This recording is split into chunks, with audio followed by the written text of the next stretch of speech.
Hello अस्सलाम वालेकुम dear student and audience. मैं उम्मीद करता हूँ आप सब खैरियत से होंगे। ओके स्टूडेंट एंड ऑडियंस, आज का जो हमारा टॉपिक है वो एक डिफरेंट टॉपिक है, इनऑर्गेनिक केमिस्ट्री के रिलेटेड है। वेरी वेरी इंपॉर्टेंट टॉपिक है। आज का लेक्चर आपके लिए बहुत फ़ायदेमंद साबित होने वाला है, तो आप अपनी कॉपी पेंसिल उठा लें और साथ साथ लेक्चर को नोट करना स्टार्ट कर दें। Now let's start our topic, transition metal या ट्रांजिशन एलिमेंट। ट्रांजिशन एलिमेंट्स क्या होते हैं या ट्रांजिशन मेटल्स क्या होती हैं, इसको आज हम डिटेल के साथ पढ़ते हैं और जो इसका रिमेनिंग पार्ट है वो हम आने वाली वीडियो में डिस्कस करेंगे। First of all, what is transition element या ट्रांजिशन मेटल। ये देखिए हमारी पीरियोडिक टेबल है। इस पीरियोडिक टेबल के अंदर जो ये वाले लेफ्ट कॉर्नर और राइट कॉर्नर के दरमियान वाले जो एलिमेंट हैं, इनको हम क्या नाम देते हैं? Transition element. एस और पी ब्लॉक के दरमियान जो एलिमेंट पाए जाते हैं उन्हें हम क्या नाम देंगे? Transition element. और इसके साथ साथ जो पीरियोडिक टेबल के डाउनवर्ड जो दो आपको रोज नजर आ रही हैं, ये भी क्या है आपके पास? ट्रांजिशन एलिमेंट है। अब देखते हैं इसको, डेफिनेशन करते हैं। The elements which have a partially field d orbital. ऐसे एलिमेंट जिनका डी ऑर्बिटल क्या हो? पार्शली फिल्ड हो। डी ऑर्बिटल या सबशेल, किसमें? एटॉमिक स्टेट में या आयनिक स्टेट में। उस कंपाउंड को, उन एलिमेंट्स को क्या नाम देंगे हम? ट्रांजिशन एलिमेंट्स का नाम देंगे। ओके, अब हम ट्रांजिशन एलिमेंट्स को ट्रांजिशन एलिमेंट क्यों कहते हैं? फर्स्ट हमें ट्रांजिशन का पता होना चाहिए। ट्रांजिशन क्या है? Transition mean variation. ट्रांजिशन क्या होती है? वेरिएशन। कि ऐसे एलिमेंट जिनकी ऑक्सीडेशन स्टेट एक से ज्यादा हो, जैसा कि आपके पास आयरन है, उसकी ऑक्सीडेशन स्टेट 1 से एक से ज्यादा है। एक 2 भी शो करता है ऑक्सीडेशन स्टेट, 3 भी शो करता है। वेरिएशन का मतलब क्या होता है? डिफरेंट। अब यहाँ पे एक हमारे पास डेफिनेशन है, why transition element are also called transition, कि bunch of element that fill inner shell. कि बहुत ज्यादा जो हमारे पास ट्रांजिशन एलिमेंट हैं, इनका जो वैलेंस इलेक्ट्रॉन है वो किस में जा रहा होता है? इनर शेल में जा रहा होता है। Inner shell d block N-1 shell and bridge the transition between stable state. और ये जो एलिमेंट है ये क्या बनाते हैं? ब्रिज बनाते हैं। ये ब्रिज किसके दरमियान है? एस और पी ब्लॉक एलिमेंट के दरमियान है। अगर आप देखें अपनी पीरियोडिक टेबल को, जो ट्रांजिशन एलिमेंट हैं वो क्या है? एस और पी के दरमियान में पाए जाते हैं। तो ये जो ट्रांजिशन है, ये डी ब्लॉक है, ये वाले जो एलिमेंट हैं वो क्या है? एस और पी के दरमियान किसका काम कर रहे हैं? ब्रिज का काम कर रहे हैं। ठीक हो गया। जिस तरह जो है ना हमारे पास फ्लाई ओवर होता है, रोड को क्रॉस करने के लिए पैदल चलने वालों के लिए होता है कि जो है ये फ्लाई ओवर यूज करें ताकि उनको रोड के ऊपर कोई खतरा ना हो। तो वो क्या कर रहा होता है कि एक कॉर्नर को दूसरे कॉर्नर के साथ मिला रहा होता है वो फ्लाई ओवर। तो यहाँ पे जो ट्रांजिशन मेटल है ये वही काम सर अंजाम दे रही है। Here, what is N-1? N-1 क्या होता है? कि जो हमारे पास डी ब्लॉक एलिमेंट है, N क्या है? N हमारे पास प्रिंसिपल क्वांटम नंबर है कि नंबर ऑफ शेल है, कि न्यूक्लियस से जो शेल के अंदर जो इलेक्ट्रॉन है वो न्यूक्लियस से कितना दूर है। N नंबर ऑफ शेल बढ़ते जा रहे हैं। N की वैल्यू हमारे पास क्या होती है? N is equal to 1 2 3 4 5 6 up to 1 2 3 4 up to 1। ठीक हो गया। इस तरह जो है ना हमारे पास n की वैल्यू होती है। अगर हम यहाँ से डी ब्लॉक इनर शेल निकालें तो कैसे निकालेंगे? कि n total number of shell में से एक को क्या करेंगे? सब्ट्रैक्ट कर देंगे। तो हमारे पास क्या आ जाएगा? इनर शेल इलेक्ट्रॉन या ट्रांजिशन एलिमेंट्स का क्या आ जाएगा? वैलेंस शेल आ जाएगा। अब ट्रांजिशन एलिमेंट्स कहाँ से, किस पीरियड से स्टार्ट होते हैं? 4th पीरियड से स्टार्ट होते हैं। तो डी की वैल्यू कहाँ पे? डी हमारे पास 3 से स्टार्ट होता है। तो इसकी वैल्यू कैसे निकालेंगे? N-1 लिखेंगे। n की वैल्यू क्या हमारे पास? 4 -1, तो क्या आ जाएगा आपके पास? 3। और इसके बहर क्या आपके पास? डी। तो ये आपके पास क्या आ गया? Inner shell electron. ठीक हो। इलेक्ट्रॉन अगर इनर शेल में इंटर हूं तो आपके पास क्या कहलाएगा? Inner shell electron. न्यूक्लियस के इनर से आउटर में इनर शेल के अंदर ऐड होंगे तो उन एलिमेंट्स को नाम देते हैं हम ट्रांजिशन एलिमेंट का नाम देते हैं। यही वजह है कि हम इसको ट्रांजिशन एलिमेंट का क्यों नाम देते हैं कि एक तो ये वेरिएबल ऑक्सीजन स्टेट शो करते हैं और दूसरा क्या है, ये इनके जो वैलेंस इलेक्ट्रॉन है वो इनर शेल के अंदर जा रहे हैं। अब जो ट्रांजिशन एलिमेंट है वो दो तरह के होते हैं। एक होते हैं आपके पास इनर ट्रांजिशन, दूसरे होते हैं आउटर ट्रांजिशन। अब जो इनर ट्रांजिशन होते हैं वो क्या आपके पास? D block element. जो डी ब्लॉक एलिमेंट है इसे हम क्या नाम देते हैं? इनर ट्रांजिशन एलिमेंट का। और जो एफ ब्लॉक एलिमेंट है, ये नीचे वाले जो दो रोज हैं, इन्हें हम क्या कहते हैं, आउटर ट्रांजिशन एलिमेंट का नाम देते हैं। I hope you understand. ये आपके पास ब्रिज वाली बात आ गई। The elements are also known as bridge element because they are link between s and p block element. Bridge के तौर पर एक्ट करते हैं क्योंकि ये एस और पी ब्लॉक के दरमियान पाए जाते हैं। और क्या आपके पास, because of differentiating electron in these element enter into D orbital, so that's why these are element are called a D block element. इसको डी ब्लॉक का क्यों नाम देते हैं, क्योंकि जो वैलेंस इलेक्ट्रॉन होते हैं वो किस में जा रहे होते हैं, डी ऑर्बिटल के अंदर इंटर हो रहे हैं। एक और हम इसकी डेफिनेशन करने की, इसको समझने की कोशिश करते हैं। D block element which can form one और मोर स्टेबल आयन। अब ये जो डी ब्लॉक एलिमेंट हैं, ये एक या एक से ज्यादा स्टेबल आयन बनाते हैं, क्योंकि इनकी जो ऑक्सीडेशन स्टेट होती है वो एक से ज्यादा टाइम शो करता है। 1 भी शो करता है, 2 भी, 1 + 1 + 2 + 3 + 4 + 5 + 6 एंड +7 मैक्सिमम। तो ये मैक्सिमम आपके पास ऑक्सीडेशन स्टेट शो करते हैं। तो इनके हर स्टेबल आयंस क्या होते हैं, आपके पास स्टेबल आयंस बना देते हैं। और इसके अलावा ये क्या करते हैं, कम्प्लेक्स कंपाउंड बनाते हैं, कोऑर्डिनेशन शो करते हैं, कोऑर्डिनेशन कंपाउंड बनाते हैं। कोऑर्डिनेशन कंपाउंड क्या होता है, हमारे पास स्टेबल कंपाउंड होते हैं। Their properties are in transition between metallic character of s block element. और इनकी जो प्रॉपर्टीज होती हैं क्या है हमारे पास, मेटल और नॉन मेटल के दरमियान। एस ब्लॉक, क्योंकि ये ब्रिज के तौर पर एक्ट कर रहे हैं ना, तो एस ब्लॉक वाले क्या है, मेटल, और पी ब्लॉक वाले क्या है, नॉन मेटल। और इन दोनों के दरमियान की जो प्रॉपर्टीज होती है वो क्या कहलाते हैं, हमारे पास ट्रांजिशन एलिमेंट की प्रॉपर्टीज है। अब इसके अंदर हमारे पास कुछ एबनॉर्मेलिटीज हैं, वो क्या है, स्कैंडियम और जिंक। और जब हम इलेक्ट्रॉनिक कन्फिगरेशन देखेंगे तो उसके अंदर हमारे पास क्रोमियम की और कॉपर की क्या electronic configuration very abnormal, peculiar show करेगी, एनॉमलस शो करेगी अपने बाकी मेम्ब्रान से। उसकी भी रीजन हम डिस्कस करते हैं। स्कैंडियम और जिंक ये हमारे पास ट्रांजिशन मेटल नहीं है, लेकिन हाँ 3D सीरीज एलिमेंट हैं। अब ये ट्रांजिशन क्यों नहीं है, क्योंकि जो स्कैंडियम है ये आयनिक स्टेट के अंदर, इनके अंदर क्या होता है, डी ऑर्बिटल नहीं होता। और जो जिंक है इसका डी ऑर्बिटल क्या होता है, फिल होता है। हमने क्या कहा, ट्रांजिशन का मतलब क्या होता है, वेरिएशन, या ऐसे ऑर्बिटल जिसके अंदर डी या एफ ब्लॉक एलिमेंट, डी या एफ ऑर्बिटल या डी या एफ सब शेल क्या हो, पार्शली फिल्ड हो। और इन दोनों के अंदर क्या है, पार्शली फिल्ड ऑर्बिटल्स नहीं होते, या पार्शली फिल्ड या partially sub shell orbitals available नहीं है। जिंक तो कंप्लीटली फिल्ड है। 3 क्या होता है, कंप्लीट 3D 10। और एस आपके पास क्या होता है, तो वो आउटर शेल में आ जाता है। तो हमने क्या कहा, डी और एफ ऑर्बिटल जो पार्शियल फिल्ड होते हैं उसे हम क्या कहते हैं, ट्रांजिशन का नाम देते हैं। और स्कैंडियम आपके पास आयनिक फॉर्म के अंदर क्या बनाते हैं, नो डी ऑर्बिटल, इसके पास कोई डी ऑर्बिटल ही नहीं होता। जिसकी वजह से ये देखें हमारे पास इलेक्ट्रॉनिक कन्फिगरेशन हमने ड्रा करने की कोशिश की है स्कैंडियम की। क्या है आपके पास 4s2 and 3d1। जैसे ये आयन बनेगा तो आपके पास क्या होगा, ये फर्स्ट अपना डी इलेक्ट्रॉन को क्या करेगा, रिलीज कर देगा। ठीक है, पहले एस में से एक, फिर डी, फिर एस का दूसरा इलेक्ट्रॉन 4s में से आउटर वाले, फिर बाद में डी वाला। तो +3 ऑक्सीजन स्टेज ये क्या करता है, +3 ही शो करता है, इससे ज्यादा शो नहीं करता। टाइटेनियम डी में 2, vanadium and chromium.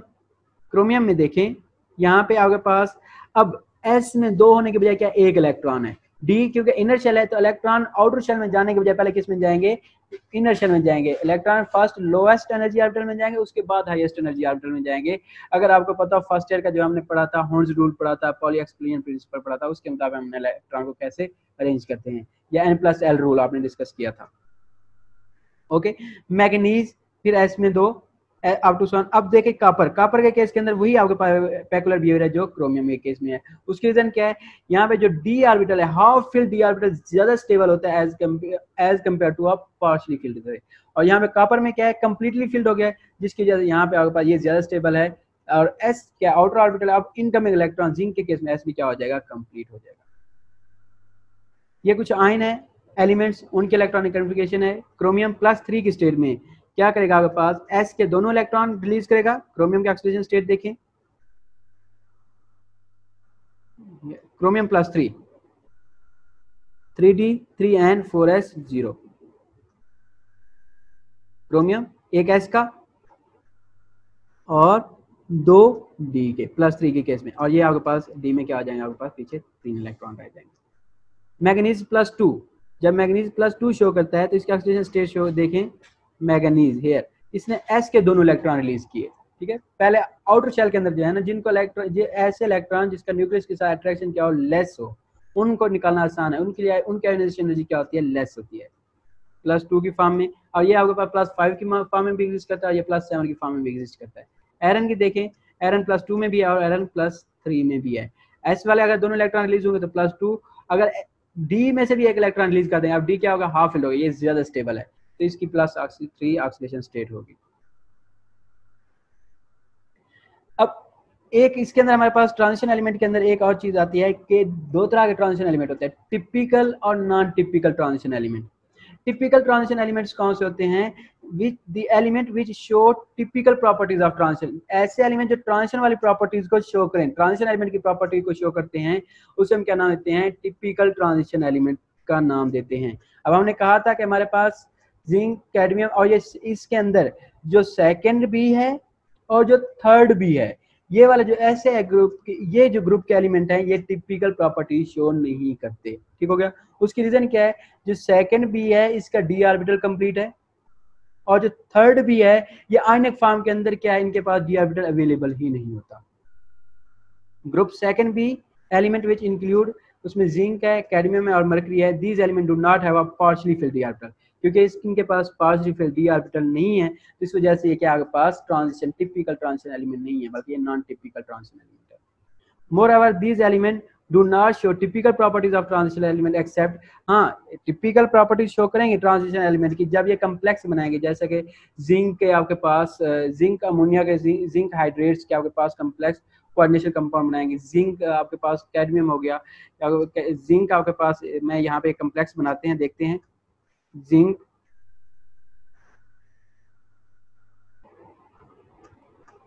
N2 H2O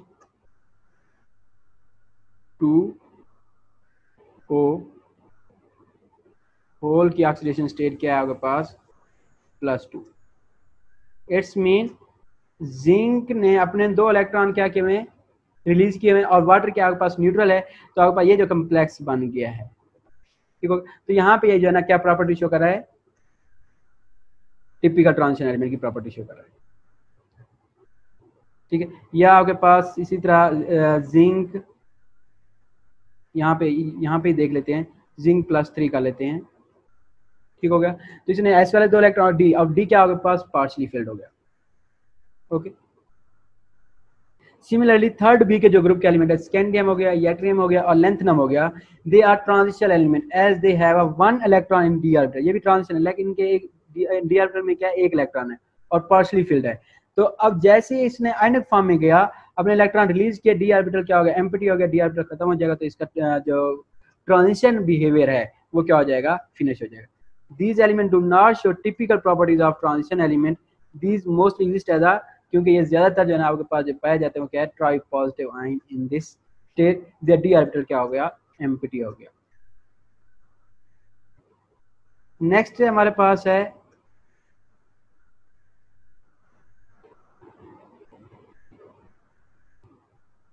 non typical transition element.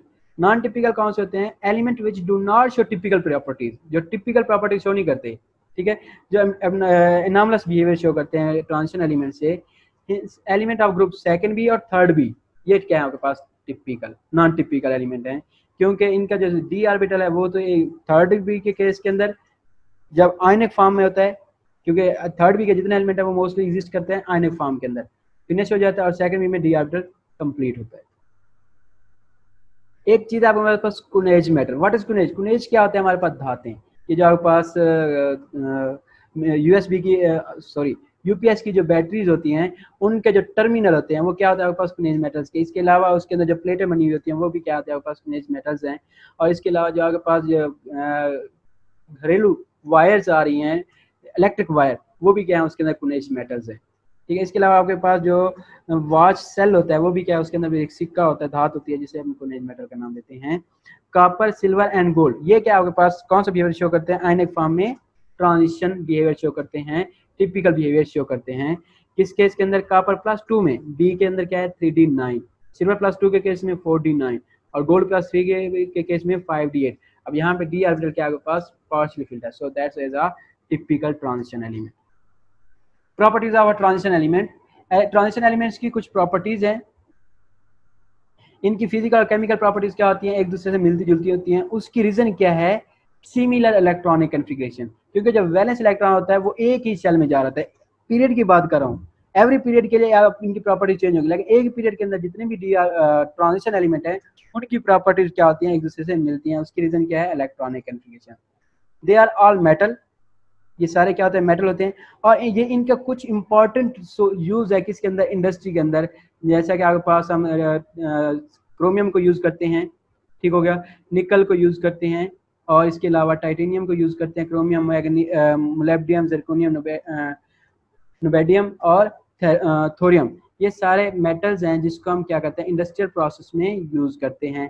और इनमें से कुछ ऐसे निकल जैसा हो गया, इसको हम ऑर्गेनिक केमिस्ट्री में कैटलिस्ट के तौर पर भी यूज करते हैं, ठीक हो गया। लेबोरेटरी में भी, इंडस्ट्री में भी हम इसको यूज करते हैं। कोबाल्ट हो गया, मोलिब्डियम हो गया, आयरन हो गया, और इसको हम जो है ना क्रियन से कोटिंग के लिए भी यूज करते हैं, आयरन को और क्रोमियम को।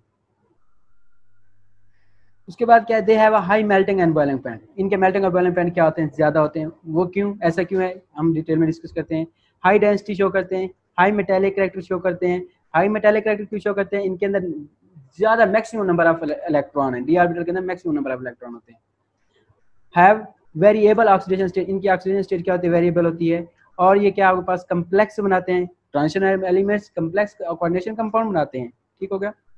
उसके बाद कलर्ड आयन बनाते हैं, ये भी डिटेल में हम डिस्कस करते हैं। और इनकी कैटालिटिक एक्टिविटी होती है।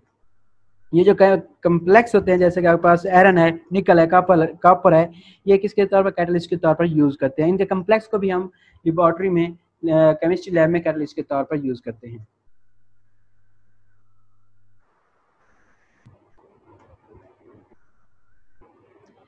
फिजिकल प्रॉपर्टीज, फिजिकल प्रॉपर्टीज में पहले नंबर पे हमारे पास आता है melting and boiling point. Transition element है, इनके मेल्टिंग और बॉइलिंग पॉइंट बाकी जितने भी मेटल्स हैं उनसे ज्यादा होते हैं। उसकी रीजन क्या है, transition element have high melting and boiling point compare to non transition element. उसकी वजह हमारे पास स्ट्रॉन्ग मेटेलिक बॉन्ड, इनका मेटेलिक बॉन्ड स्ट्रॉन्ग होता है। क्यों, क्योंकि इनके वैलेंस शेल के अंदर जो इनर शेल डी ऑर्बिटल है उसके अंदर मैक्सिमम नंबर ऑफ इलेक्ट्रॉन है। जितने मैक्सिमम नंबर ऑफ इलेक्ट्रॉन होंगे उतना उनके अंदर बॉन्डिंग क्या होगी, स्ट्रॉन्ग होगी। बाइंडिंग एनर्जी उतनी उसकी स्ट्रॉन्ग होगी, उतना क्या होंगे, वो ज्यादा स्टेबल होंगे। बाइंडिंग एनर्जी क्या है, नेक्स्ट स्लाइड में डिस्कस करते हैं। Transition element have large number of electron from 3D, वही आपके पास 3D और 4S सब शेल के अंदर which can be used to metallic bond, और ये क्या करते हैं, मेटेलिक बॉन्ड बनाने में यूज होते हैं। Binding energy, binding energy, transition metal show good mechanical properties, उसकी वजह बाइंडिंग एनर्जी है। These are hard malleable. Binding energy क्या होती है कि दो मेटल्स को जोड़े रखने के लिए जो एनर्जी रिक्वायर्ड होती है, जो एनर्जी चाहिए होती है, जो एनर्जी प्रोवाइड की जा रही होती है, उसे हम क्या कहते हैं, बाइंडिंग एनर्जी। बॉन्ड बनाया हुआ जो मेटल्स में, इंटरमेटेलिक बॉन्ड। बाइंडिंग, ये मेटल में क्या होता है, इंटरमेटेलिक। मेटल आपस में क्या करते हैं, बॉन्ड बना देते हैं। जैसे कि हमारे पास कुछ मेटल्स हैं,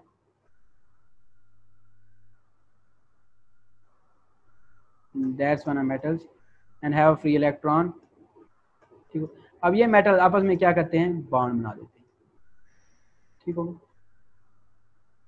और ये मेटेलिक बॉन्ड, इनके दरमियान क्या होता है, इंटरमॉलिक्यूलर फोर्स डेवलप हो जाती है, और क्या वान डेर वाल फोर्स डेवलप होती है, स्ट्रॉन्ग वान डेर वाल फोर्स। तो बाइंडिंग फोर्स क्या हो जाती है, इंक्रीज हो जाती है, और इनको तोड़ने के लिए ज्यादा एनर्जी चाहिए होती है। The hardest show that these have a strong metallic bonding. जैसे आपके पास साइज बढ़ता हो जाता है, वैलेंस शेल इलेक्ट्रॉन ज्यादा जाते हैं, बॉन्ड उतना क्या होगा, स्ट्रॉन्ग बॉन्ड बना देगा, ठीक है। इसके अलावा ये कम्प्लेक्स कंपाउंड बनाते हैं, कोऑर्डिनेशन बॉन्ड शो करते हैं, डेटिव बॉन्ड शो करते हैं।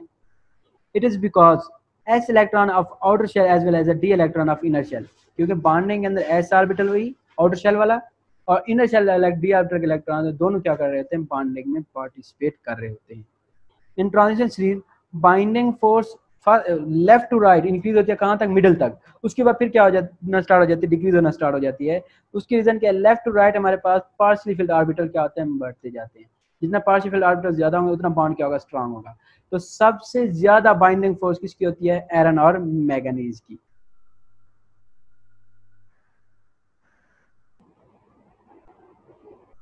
ठीक है। In transition series binding force increase from left to right in the middle and then decrease. It is because number of unpaired electron, जितने number of unpaired electron ज्यादा होंगे उतना उनके दरमियान बॉन्ड ज्यादा बनेंगे, जितना बॉन्ड ज्यादा बनेंगे उतना उनके क्या होगा, आपके पास स्टेबिलिटी ज्यादा होगी, उतना उनका मेटालिक बॉन्ड क्या होगा, स्ट्रांग होगा। ठीक है, ये देखें हमारे पास ऊपर से नीचे आ रहे हैं, ठीक है। ये देखें, एक ग्राफ है, हमने टेबल ड्रा किया था ये वाला, ठीक हो गया। अब यहाँ पे देखें एरन की, जैसे ये अपने ये वाले 2 इलेक्ट्रॉन और यहाँ से डी से 1 इलेक्ट्रॉन रिलीज करेगा तो पीछे क्या डी ऑर्बिटल में 5 अनपेयर इलेक्ट्रॉन रह जाएंगे, ठीक हो गया, तो मैक्सिमम बॉन्डिंग शो करेगा। और इसके अलावा आपके पास अगर Rn+2 के केस में है 2 ये, तो फिर इसके अंदर कितने, ये 4 इलेक्ट्रॉन आपके पास, या एक S वाला और एक इधर से D वाला, तो फिर कितने आपके पास 2 S वाले गए और तो पीछे कितने 4 हाफ फिल्ड ऑर्बिटल रह गए, वो बॉन्डिंग में पार्टिसिपेट करेंगे। और मैग्नीज को देखें, मैग्नीज जैसे ही आपके पास क्या है, इसके अंदर 5 ये ऑर्बिटल्स हैं, ये 2 जैसे इलेक्ट्रॉन रिमूव हुए एस आउटर शेल क्या हो जाएगा, फिनिश हो जाएगा, पीछे डी ऑर्बिटल रह जाएगा, तो यहाँ पे मैक्सिमम बॉन्डिंग शो करेगा।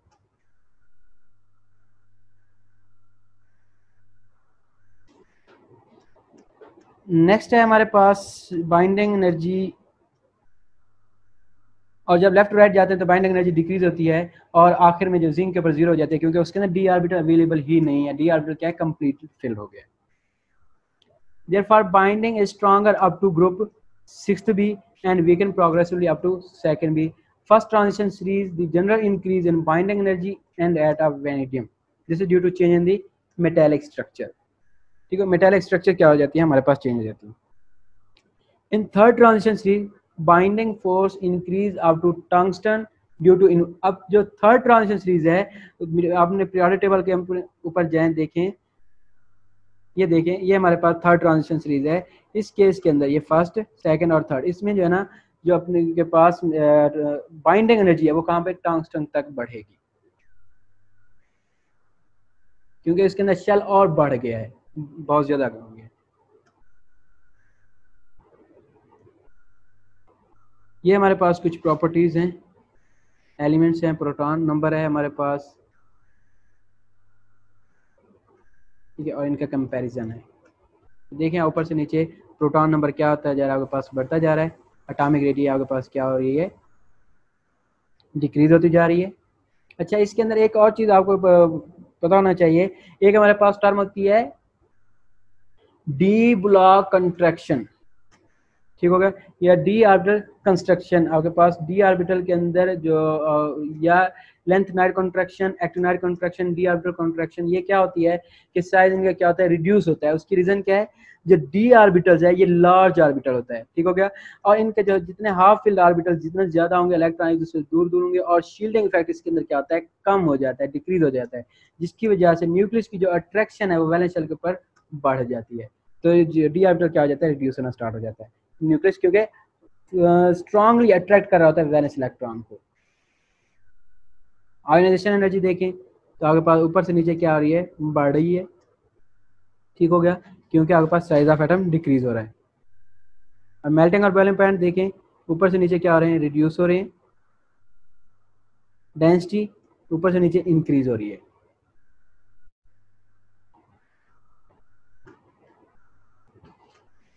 नेक्स्ट है हमारे पास एटॉमिक रेडियाई या covalent radii. At the start of series atomic या covalent radii rapidly decrease and then become almost constant.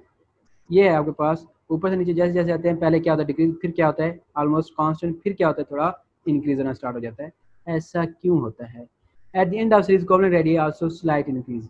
This increase is due to inner d orbital is contracted, क्या हो जाता है, करीब करीब आ जाते हैं, due to greater number of electron and it has a greatest shielding effect, ठीक है।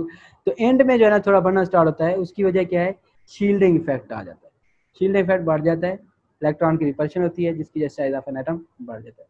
दस outer electron move away from the nucleus और कोवलेंट रेडियाई क्या हो गई, इंक्रीज हो जाएगी। एक है हमारे पास पीरियोडिसिटी ऑफ आयनिक रेडियाई, इसको हम आने वाले लेक्चर में डिस्कस करेंगे, ये भी हमारे पास एक इंपॉर्टेंट टर्म है, कंसेप्ट है।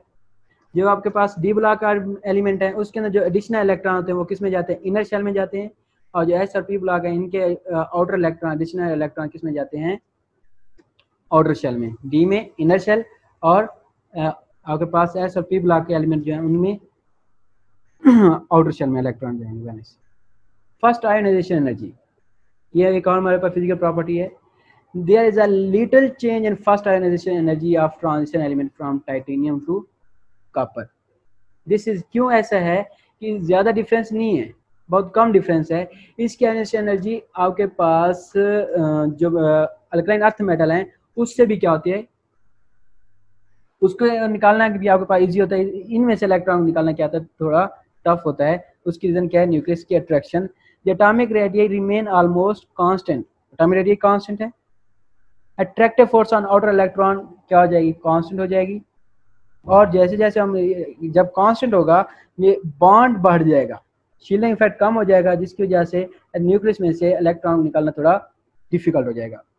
वेरिएबल ऑक्सीडेशन स्टेट, जी आपके पास आयनिक एनर्जी क्यों कम होती है इनकी, उसकी वजह क्या है, एक तो डिक्रीज क्यों होती है, एक तो आपके पास क्या है इनके एटॉमिक रेडियस कांस्टेंट रहते हैं, दूसरा अट्रैक्टिव फोर्स क्या हो जाती है आपके पास कांस्टेंट हो जाती है वैलेंस शेल के ऊपर। और एक इम्पॉर्टेंट है ट्रांजिशन एलिमेंट की वेरिएबल ऑक्सीडेशन स्टेट। हमने कहा जो ट्रांजिशन है इसका, इसे ट्रांजिशन क्यों कहते हैं, क्योंकि ये वेरिएबल एक से ज्यादा ऑक्सीडेशन स्टेट शो करते हैं। Transition element show variable oxidation state in compound. Iron है +2 भी ऑक्सीडेशन स्टेट शो करता है और 3 भी ऑक्सीडेशन स्टेट शो करता है। उसकी वजह क्या है, स्मॉल साइज और एनर्जी डिफरेंस।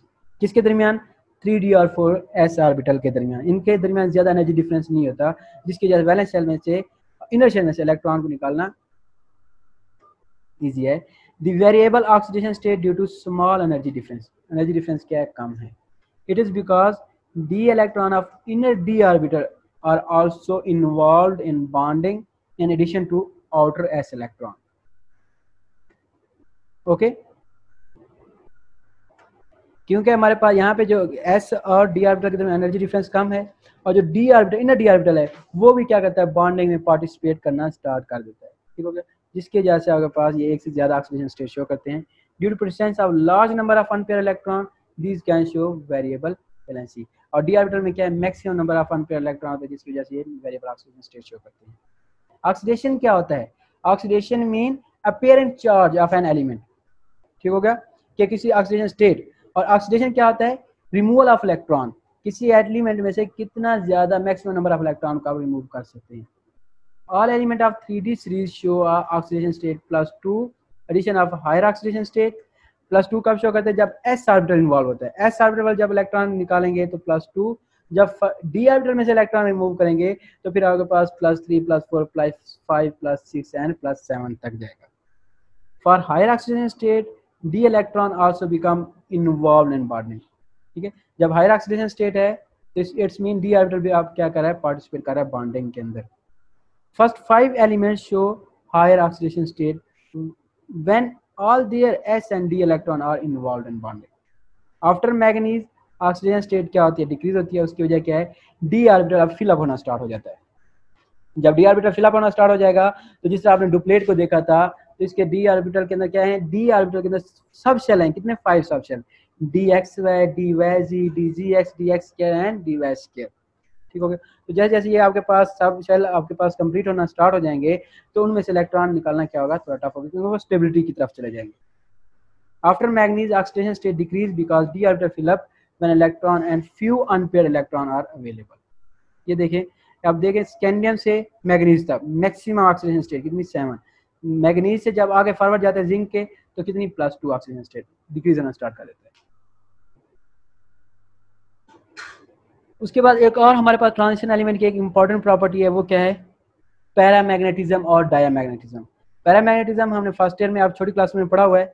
पैरामैग्नेटिज्म क्या होता है कि अनपेयर्ड इलेक्ट्रॉन होना, ऑर्बिटल के अंदर जितने अनपेयर्ड इलेक्ट्रॉन होंगे वो पैरामैग्नेटिज्म शो करेंगे। अगर ऑर्बिटल्स फुल्ली फिल्ड हैं, dxy dy dgx, उसके अंदर 2 इलेक्ट्रॉन हैं, तो फिर वो क्या होंगे, डायामैग्नेटिज्म। मैग्नेटिज्म, मैग्नेट को अट्रैक्ट करना, अगर मैग्नेट को अट्रैक्ट करने की कैपेसिटी है उस एलिमेंट की तो वो पैरामैग्नेटिज्म, अगर नहीं है तो वो फिर क्या है, diamagnetism.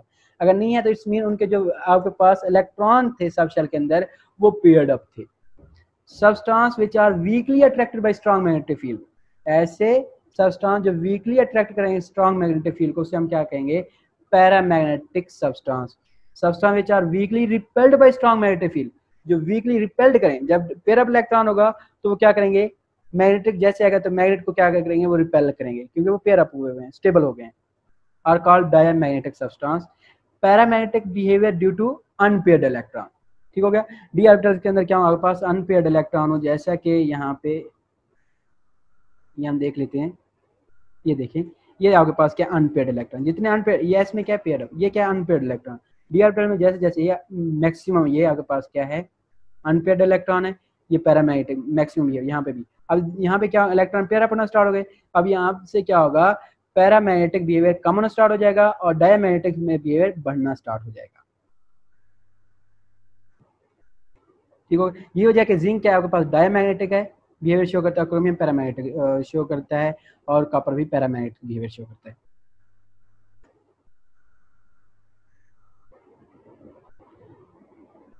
Okay, when electron are paired their magnetic movement, जो मैग्नेट की मूवमेंट है कैंसिल हो जाएगी। ठीक हो, cancel the effect of each other, thus substance become diamagnetic. जब इलेक्ट्रॉन पेयर अप हो गए तो डायमैग्नेटिक हो जाएंगे, क्योंकि दोनों अब एक ही ऑर्बिटल में अपोजिट स्पिन में एक दूसरे के इफेक्ट को कैंसिल कर दिया। Magnet movement of substance increase with increase number of electron, magnetic movement बढ़ेगी जैसे जैसे नंबर ऑफ इलेक्ट्रॉन बढ़ेंगे वैलेंस शेल के अंदर। मैक्सिमम अनपेयर्ड इलेक्ट्रॉन किसमें, आयरन +3 में, मैग्नीज +2 में, तो ये क्या है मैक्सिमम पैरामैग्नेटिक बिहेवियर शो करती है। उसके बाद ये हमारे पास एक इम्पॉर्टेंट है, आज का जो लेक्चर हम यहाँ तक करेंगे। अब कम्प्लेक्स और इसके कोऑर्डिनेशन कंपाउंड को हम आने वाले लेक्चर में डिस्कस करेंगे। कलर कि ये हमारे पास ट्रांजिशन की एक और भी प्रॉपर्टी है ट्रांजिशन कहलाने की, कि ये कलर कंपाउंड बनाते हैं। Transition element and there compound show colour, the colour of this substance किसकी वजह से होता है, डी ऑर्बिटल।